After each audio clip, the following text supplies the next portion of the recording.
Buenas and half a day. This public hearing is now called to order, and the time now is 2:03 p.m. Friday, February 6, 2025. The hearing is conducted by myself, Senator Telo, Taitague, Chairwoman of the Committee on Economic Investment, Military Buildup, Regional Relations, Technology, Regulatory Affairs, Justice, Election, and Retirement. To comply with the open government law, notices of this hearing was published on KUAM and the Government of Guam notice portal on January 30th, 2026, and the second notice on Wednesday, February 4th, 2026. The notice of this hearing was also disseminated to all senators and media via email and was made available on the Guam Legislative website.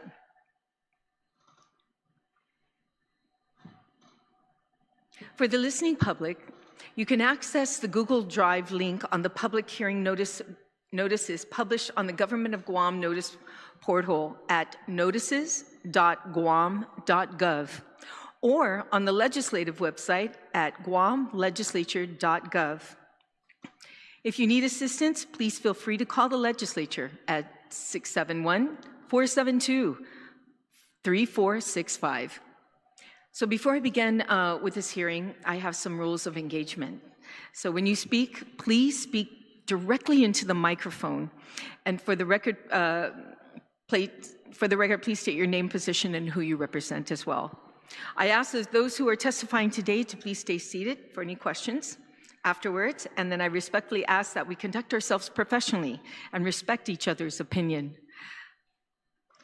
That being said, the agenda for this afternoon is for the following: appointment of Jayne T. Flores to serve as a member on the Criminal Inquiries Compensation Commission, or the CICC, for a term of the length of 4 years from date of confirmation. So at this time, I'd like to invite those who are here to testify on her behalf to come up forward. If you signed in, come up forward, and then while you're doing that and getting settled in, I'll just make a couple comments. The duties and the responsibilities of the Criminal Inquiries Compensation Commission, the Criminal Injuries Compensation Commission. Before we hear the appointee herself, for those present, the Commission is an independent body that handles claims for victims of violent crimes. It also has the authority to adjudicate applications and make payments to victims or dependents from the Criminal Injuries Compensation Fund. Upon an application made by the Commission under this chapter, the Commission shall fix a time and place for a hearing on such application and shall cause notice thereof to be given to the applicant. The Commission may hold such hearings, sit and act at such times and places, and take such testimonies as the Commission may deem advisable. Any member of the Criminal Injuries Compensation Commission may administer oaths or affirmations to witnesses appearing before the Commission.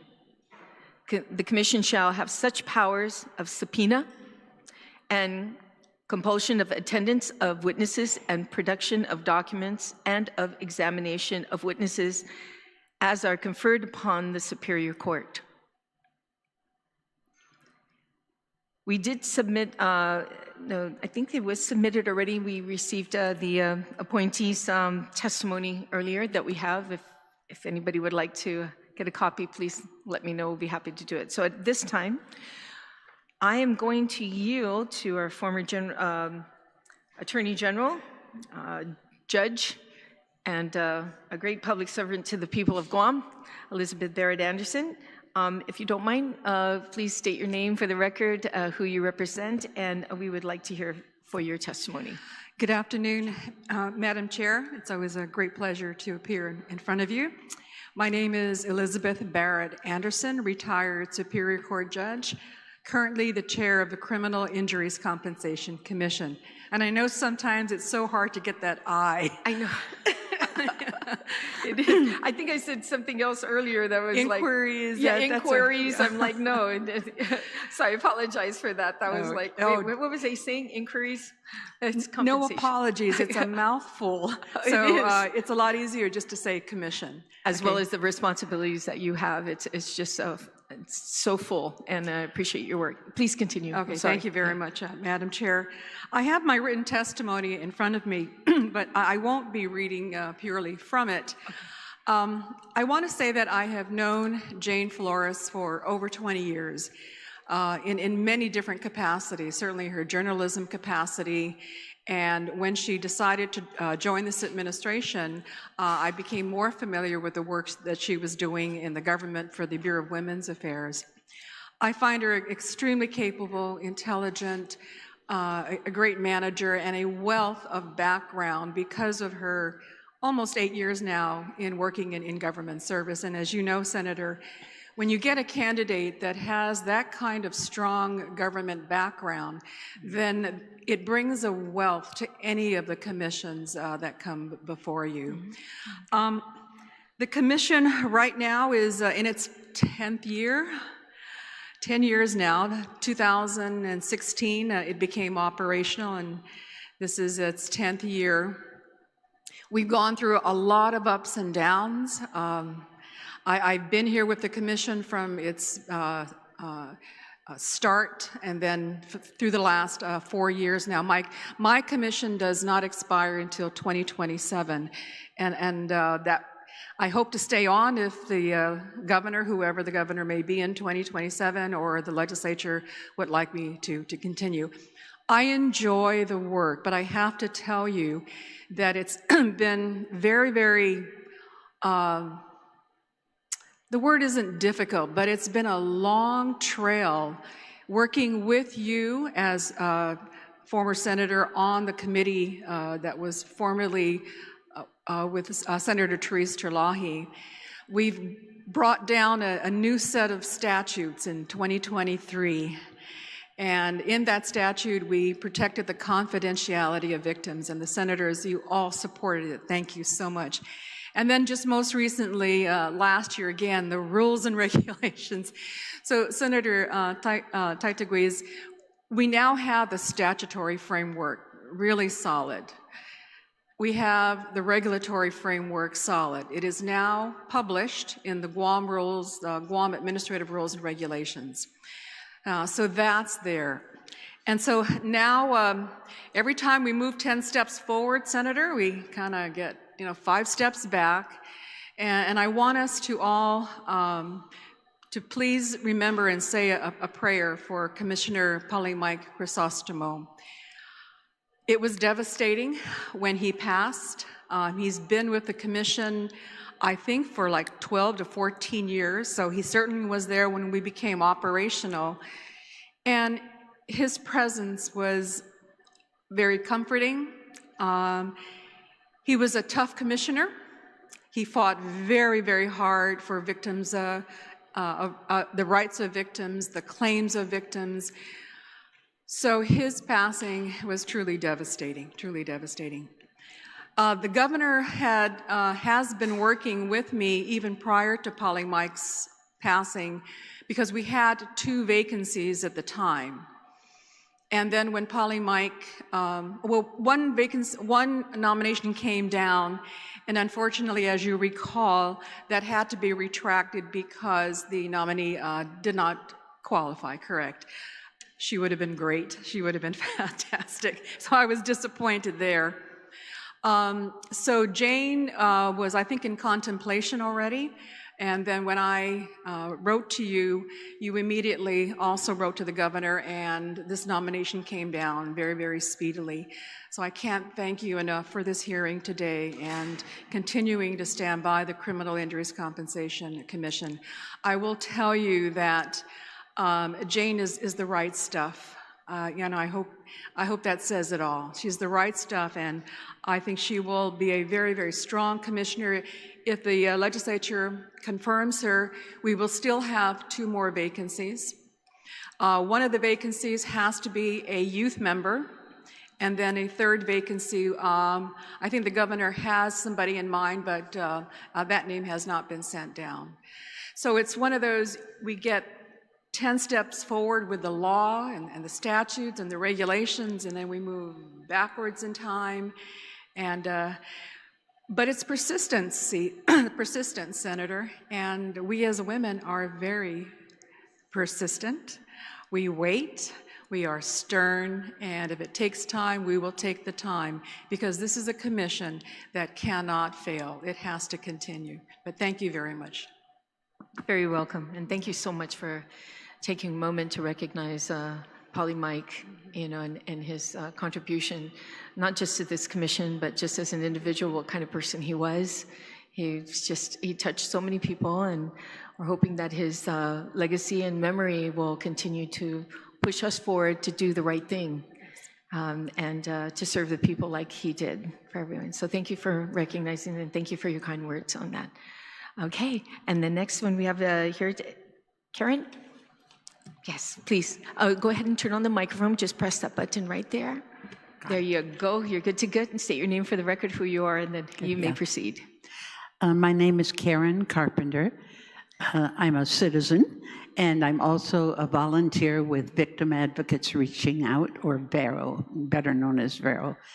I've been working with Jayne since she became active with or was the director for the GCOFPO, Governor's Community Outreach Federal Programs Office, and the Bureau of Women's Affairs.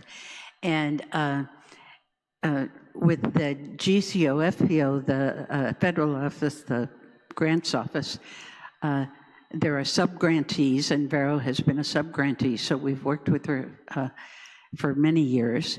And the thing that I think really qualifies her for this position with the commission is she really does understand victims. She's worked with grants that have supplied money to help serve victims. She's heard the stories in our meetings, and I think she'll bring a real compassionate view to the work that needs to be done by the commission. But besides that, she also has worked a lot with grants, so she really understands the need to stay within the parameters of the funding that is there, the need to watch the expenses so that they don't go over, the need to be sure that the expenses are allowable by law, and by whatever rules and regulations the commission has. And I think there aren't a lot of people that have all of that kind of experience that they can bring to the commission. And the other thing, and this may seem a little silly, but she goes to meetings. But that's important because you got to have a quorum. And so I'm impressed that, when she's supposed to be at a meeting, she's usually there. And so that too, I think, is important. I know that she'll be a very strong member for the commission. I know she'll be a very committed member. And so I definitely support her. Thank you so much for your testimony today. And at this time, we would like to hear from the nominee herself. And if you, ready? Yeah, okay. So if there's anybody else who would like to testify before I, okay. That being said, at this time, Ms. Flores, you are recognized. Thank you, Hafa Senator Taitague. My name is Jayne Flores, and I am the governor's nominee for the Criminal Injuries Compensation Commission. And before I begin my testimony today, I too want to honor the late Polly Mike Crisostomo. His absence is felt throughout our island community as well as on the commission. Polly Mike may not have been large in physical stature, but he was a giant among men in his capacity for love and compassion, especially toward victims of crime. If the 38th Guam legislature chooses to confirm me as a member of the CICC, I will have giant shoes to fill. Masi for the opportunity to appear before you as an appointee of Governor Lourdes Leon Guerrero to the Criminal Injuries Compensation Commission.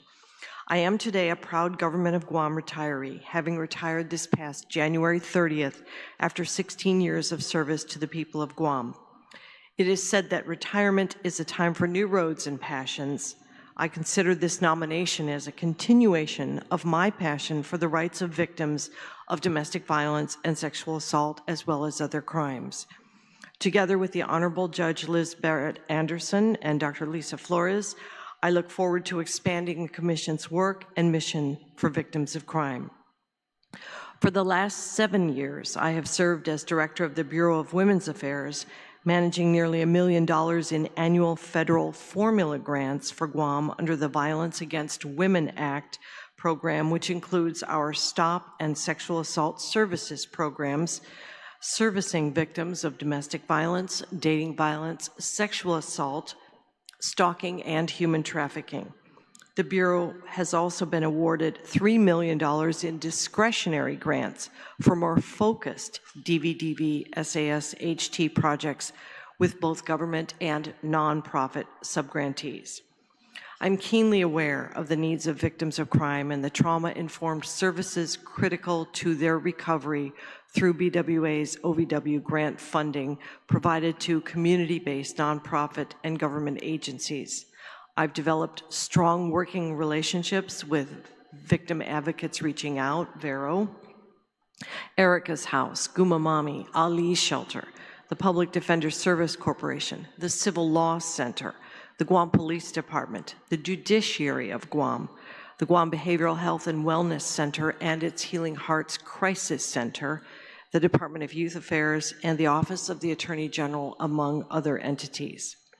My work through BWA as a member of the Guam Homeless Coalition has given me insight into the struggles of individuals and families that all too well end in violence.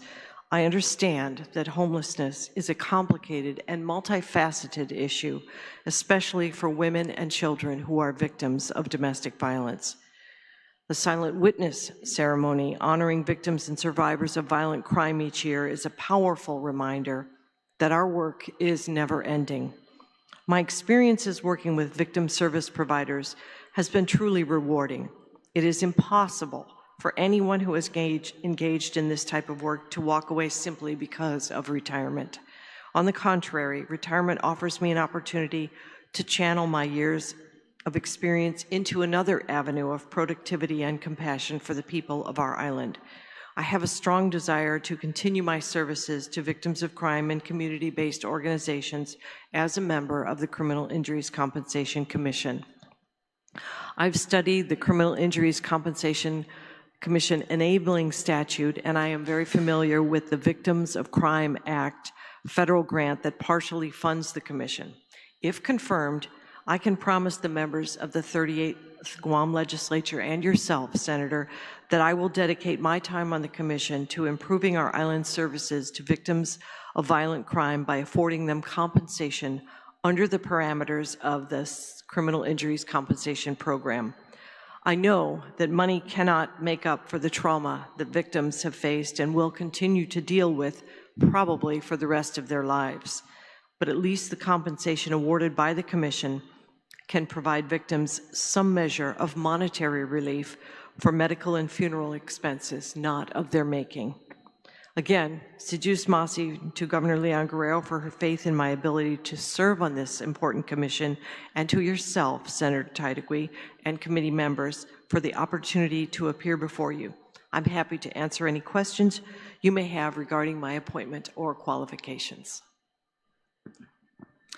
Thank you so much for your testimony. I would open it up to the tables and chairs here to ask any questions right now, but please, I don't want you to be disheartened that nobody's here, because sometimes that means that people have confidence in your ability, and there really is no questions. Yeah. You know, they know your work already, so please don't make it reflect because nobody's here on that. And a lot of times if I feel comfortable too with an individual, you know, I'm either here to say thank you, you know, so much for coming to serve. We definitely know your background. These last few years. We've run into each other and talked about Women's Bureau at the very beginning when you first came in, as I was a director of Women's Bureau before. And in fact, that brings me to a question of, are you still going to be the Women's Bureau director? No, I retired. So Already? the new Okay. director, I believe, the governor is appointing Sarah Elmore Hernandez. Okay. So So- she has been, I believe she's been appointed. Okay, has she already taken over the position as acting right now? Or have you stepped down already? I have stepped down. Okay, yeah. because your application says present. Oh, So I'll be sure, well, you it know. was present when I filled it out. Yeah, okay. yeah. Well, I'll be sure to let my colleagues know that it's not, an amendment will be made to your application, that it's not present. So, technically, that was the only question I have. I mean, we both know that your experience at the Women's Bureau, and especially working with the federal outreach program that you incorporated into the Women's Bureau, which I always wanted to be able to do, and I'm glad to see it was done, that you have firsthand on what is really needed in order to get grants and move forward with any, thank you, move forward with any grants and the ability to be able to find more grants, So that's a big thing, and I'm pretty sure the commission is very happy to do that because I know you're a stickler when it is to looking for funding, and this commission could sure use, some help in that arena. In fact, what part do you think that you can bring to this commission that would actually, we know Polly Mike's shoes is hard to fill, but you have your own talents yourself and your own experiences. What can you bring to this commission to assist them? Well, I think research, number one, on grants that we may be able to help with the commission's mission to fund expenses for victims of crime. The VOCA grant is a reimbursement grant, and which means that victims have to find someone to front the money or front the money themselves before they get reimbursed for the grant. Yeah. Correct? That's correct. And what I would like to see the commission with someone as strong as Jayne is, the commission has the ability to seek non-governmental donations. And so in Jayne's perspective, for example, if a victim has her window or door bashed in because someone broke in, the commission can only reimburse on an incurred expense. But if we could use donated money that doesn't have a lot of the federal entanglement, then we might be able to say, okay, here, this is money up front. Or if a victim can get someone to fix it, then we can reimburse. So whenever, and Senator, you know this, whenever we take federal money, there's a lot of restrictions to it. So I do want to make mention that I have sent to your committee, and I just dropped it off to the speakers. I know it's a bit early, but the commission is required to give the legislature its annual report. So I did send the 2026 CICC report to the legislature in anticipation of the Attorney General's fiscal year 2027 budget hearings. And if the hearings go on, if I could be invited, because sometimes the senators have questions on the CICC that some of the Attorney General's staff members are not able to answer. I do want to let you know that we have three brand new staff people that the Attorney General's office gave to the commission just recently. So on the one hand, we are trying to bring these three new staff people up to par on this federal program, and at the same time trying to fill the vacancies in the commission. So anything that the legislature can do to promptly have her confirmed. I'd love to have Jayne help me train the new staff, and so that we can really do outreach. This last year, I visited Guam Regional Medical Center and met with their management and said, victims come to your emergency room, and we should have pamphlets there. And your social workers who take care of injured victims should be able to know to reach out to the Attorney General's Office advocates, to VARO advocates, and to apply to the Commission for Injuries. There's one thing that I know that the Commission needs to do. People need to know more about us. I mean, there's no doubt about that, you know, Senator. And with a full staff and a full commission, I really think that the day where we can actually get out and do more outreach will be to the benefit of the people of Guam. So we're so close to that. Okay. And how much funding will you need to reach that goal? You know, just have more of a presence out in the community for people to know what they can avail themselves with if they come in that situation. How much money do you spend on that yearly? With the 3 staff that the Attorney General, these are OAG personnel, they're not CIC personnel. Mm-hmm. Their budget is about $262,000. Just for the commission? Just for those 3 personnel. And we've never had 3 before. We've only had 1, and there's been such a rotation. Mm-hmm. The perfect criminal injuries compensation administrative unit would look like this: a commission, an executive director, someone who is either unclassified or classified, and it's that executive director is stable. When commissioners come and go, but we have a stable executive director. So you're asking me a dollar figure, and I know you're good at that. So I would say at least $350,000 to the Attorney General's budget directly for the CICC. So we have some stability there. Okay. Yep. And that would be, you know, housing one permanent position for sure to, like you said, that historical knowledge, the information moving forward on your initiatives from the board is very helpful. I mean, you have the same thing with the charter schools, you know, and you have that one person that will always be there to ensure that the, whatever they need to move forward is done, and that institutional knowledge is so helpful, you know, so having somebody there permanently is so helpful. I'm the institutional knowledge right now. So I'm training. You're not going to retire soon, are you? Let's hope not. So I'm training the staff, and actually the staff we have right now, a management analyst, a legal secretary, and a legal clerk. And those are powerful positions. They're very good employees, and if we could have a more stable budget so that with the change in the elected offices of the Attorney General, that staff doesn't rotate with it.